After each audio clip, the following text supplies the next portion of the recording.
আসসালামু আলাইকুম বন্ধুরা, নাজফালা কিচেনে আপনাদের সবাইকে স্বাগত। আজকে আবারও চলে এসেছি প্রতিদিনের মতো রেসিপি নিয়ে। আজকে আপনাদের সঙ্গে শেয়ার করব সেরা স্বাদের মটন রেসিপি। অসাধারণ খেতে এই রেসিপিটা, দেখতে যেমন সুন্দর খেতেও অসাধারণ। রেসিপিটা স্কিপ না করে প্রথম থেকে শেষ পর্যন্ত দেখার অনুরোধ রইল। তবে চলুন বন্ধুরা, কিভাবে আমি রেসিপিটা তৈরি করি। তো আমি এখানে চলে এসেছি রেসিপিতে। এখানে দেখতেই পাচ্ছেন আমি মটন নিয়েছি 500 গ্রাম। 500 গ্রামের থেকে একটু বেশি, ওই 550-600 হবে।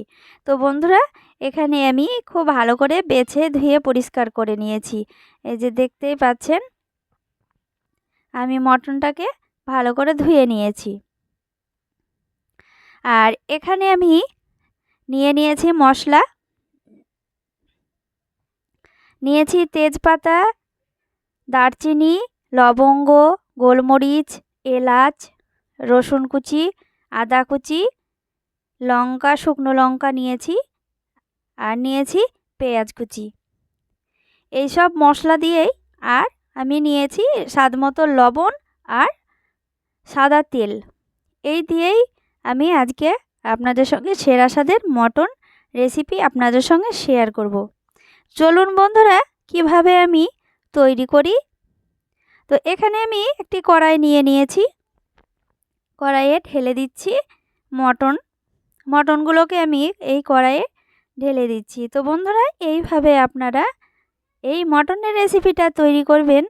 বাড়ির সকলেই বলবে যে এত বুদ্ধি কোথায় পেয়েছো, এত সেরা স্বাদের মটনের রেসিপি, খেতে অপূর্ব।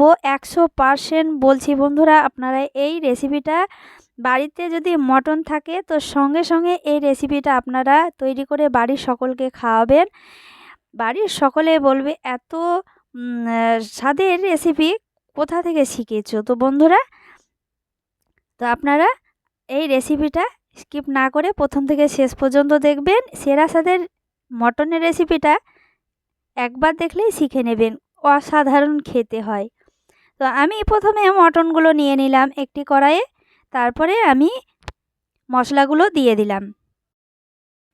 তো বন্ধুরা, প্রথমে দেখিয়েছিলাম মশলাগুলো আমি নিয়েছিলাম তেজপাতা, এলাচ, দারুচিনি, গোলমরিচ, লবঙ্গ, পেঁয়াজ কুচি, আদা কুচি, রসুন কুচি, শুকনো লঙ্কা, আর দিচ্ছি স্বাদ মতো লবণ, আর দিচ্ছি সাদা তেল দিয়ে দিচ্ছি। সাদা তেল দিয়েই রান্নাটা খুব সুন্দর হয়। আর এখানে দিয়ে দিলাম ধনে গুঁড়ো। আর এখানে আমি দিচ্ছি না হলুদ গুঁড়ো, দেবো না, লঙ্কার গুঁড়োও দেবো না, আবার জিরে গুঁড়োও দেবো না।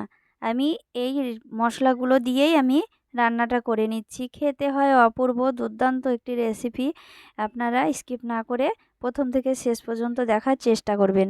তো বন্ধুরা, সব মশলা দেওয়ার পর আমি খুব ভালো করে 1 থেকে 2 মিনিট ভালো করে মেখে নিতে হবে। সুন্দরভাবে মুচড়ে মুচড়ে মেখে নিতে হবে একেবারে। তো দেখুন বন্ধুরা, আমি কিভাবে মেখে নিচ্ছি, সেইভাবে আপনারা এই রেসিপিটা তৈরি করে নেবেন। আর প্রথম থেকে শেষ পর্যন্ত দেখার চেষ্টা করবেন, না হলে বুঝতেও পারবেন না রেসিপিটা। তো দেখুন বন্ধুরা, এইভাবে আমি মেখে নিচ্ছি। নিয়ে আমি দিয়ে দিচ্ছি 1/2 গ্লাস মতো জল, মানে দুই কাপ মতো জল দিয়ে দিচ্ছি। জলটা দিয়ে আমি ঢাকা দিয়ে দিচ্ছি। এবার চলে যাব আমি রান্নায়। তো রান্নায় চলে গেলাম। তো এরপরে আমি একেবারে ফুল আঁচে আমি রান্নাটা চাপিয়ে দিয়েছি। তো দেখুন, গ্যাসটাও জ্বালিয়ে দিয়েছি। আর 5 মিনিট পর আমি ঢাকনা তুলে দেখে নেব। তো দেখুন বন্ধুরা, 5 মিনিট পর আমি ঢাকনা তুলে দেখে নিচ্ছি। এই যে দেখতেই পাচ্ছেন কালারটা দেখুন কতটা সুন্দর। এরপরে আমি নাড়াচাড়া করে নিচ্ছি। খুব সুন্দরভাবে নাড়াচাড়া করে নিতে হবে, আর খুব ভালো করে কষে নিতে হবে। আর এখানে আমি কয়েকবার নাড়াচাড়া করে নিয়ে আমি আবারও ঢাকা দিয়ে দেব। বেশি আমি নাড়াচাড়া করে নেব না, আর ঢাকা দিয়েই আমি রান্নাটা করে নেব। তো সেন্টটাও খুব সুন্দর বের হয়েছে বন্ধুরা। এবার আমি আবারও নাড়াচাড়া করে আবারও ঢাকা দিয়ে দিচ্ছি। আবারও 5 মিনিট আমি ঢাকা দিয়ে দিচ্ছি। এরপরে আমি এবার মিডিয়াম আঁচটায় রান্না করে নেব। আমি এই যে দেখতে পাচ্ছেন 5 মিনিট পর অনেকটাই জল শুকিয়ে গিয়েছে। আর কালারটাও দেখুন আস্তে আস্তে চেঞ্জ হয়ে যাচ্ছে, কতটা সুন্দর লাগছে দেখতে। এইভাবেই দেখতেই পাচ্ছেন, এভাবে আবারও আমি নাড়াচাড়া করে নিচ্ছি। এভাবে এবার আমি খুব সুন্দর করে কষে নেব। আমি এই মটনের যে তেল বের হয়েছে সেই তেলগুলোতেই আমি এবার কষে নেব। তো দেখুন এখানে আমি দেখতেই পাচ্ছেন কিভাবে আমি কষে নিচ্ছি, সেইভাবে আপনারা মাটনটাকে কষে নেবেন। অসাধারণ একটি সেন্ট বের হয়েছে। তো দেখুন কষে নেওয়ার পর মটনটাকে ভালো করে কষে নেওয়ার পর 2 থেকে 3 চামচ মতো জল দিয়ে দিলাম, দিয়ে আবারও ঢাকা দিয়ে দিচ্ছি। ঢাকা দিয়ে দিলাম 2 থেকে 3 চামচ মতো জল দেওয়ার পর যতক্ষণ জলটাকে আমি শুকিয়ে নেব ততক্ষণ, মানে বেশিক্ষণও না, 5 থেকে 7 সেকেন্ড মতো আমি ঢাকা দিয়ে রেখেছি। দিয়ে আমি খুব ভালো করে আবারও আমি খুব সুন্দর করে কষে নিয়েছি। খুব ভালো করে কষে নেওয়ার পর এরপরে আমি পরিমাণ মতো জল দিয়ে দিচ্ছি। পরিমাণ মতো জল দিয়ে আবারও আমি নাড়াচাড়া করে নিচ্ছি। তো দেখতেই পাচ্ছেন কালারটাও দেখুন বন্ধুরা কতটা সুন্দর কালার এসেছে। এই যে দেখতেই পাচ্ছেন, এরপরে আমি জলটাকে শুকিয়ে নেব।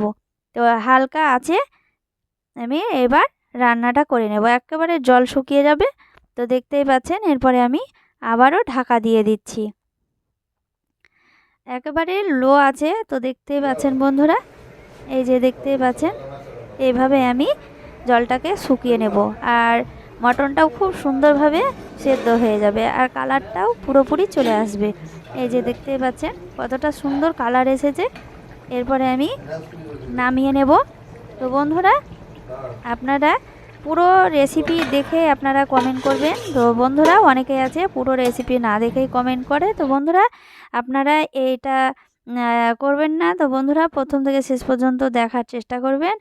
আর আর আমি যখনই সময় পাই তখনই আপনাদের পুরো রেসিপি দেখেই কমেন্ট করি। তো বন্ধুরা আর আমার যে সকল বন্ধুরা পাশে আছেন তাদেরকে অসংখ্য অসংখ্য ধন্যবাদ। তো বন্ধুরা এইভাবে আপনারা পাশে থাকবেন, আমিও সকলের পাশে থাকার চেষ্টা করি তো সব সময়। তো বন্ধুরা আপনারা অবশ্যই পাশে থাকার চেষ্টা করবেন। তো বন্ধুরা মটন রেসিপিটা রেডি হয়ে গেল। দেখতেই পাচ্ছেন বন্ধুরা কতটা সুন্দর হয়েছে দেখতে আর কতটা লোভনীয় হয়েছে। এইভাবে আপনারা তৈরি করবেন, বাড়ির সকলকেই খাওয়াবেন।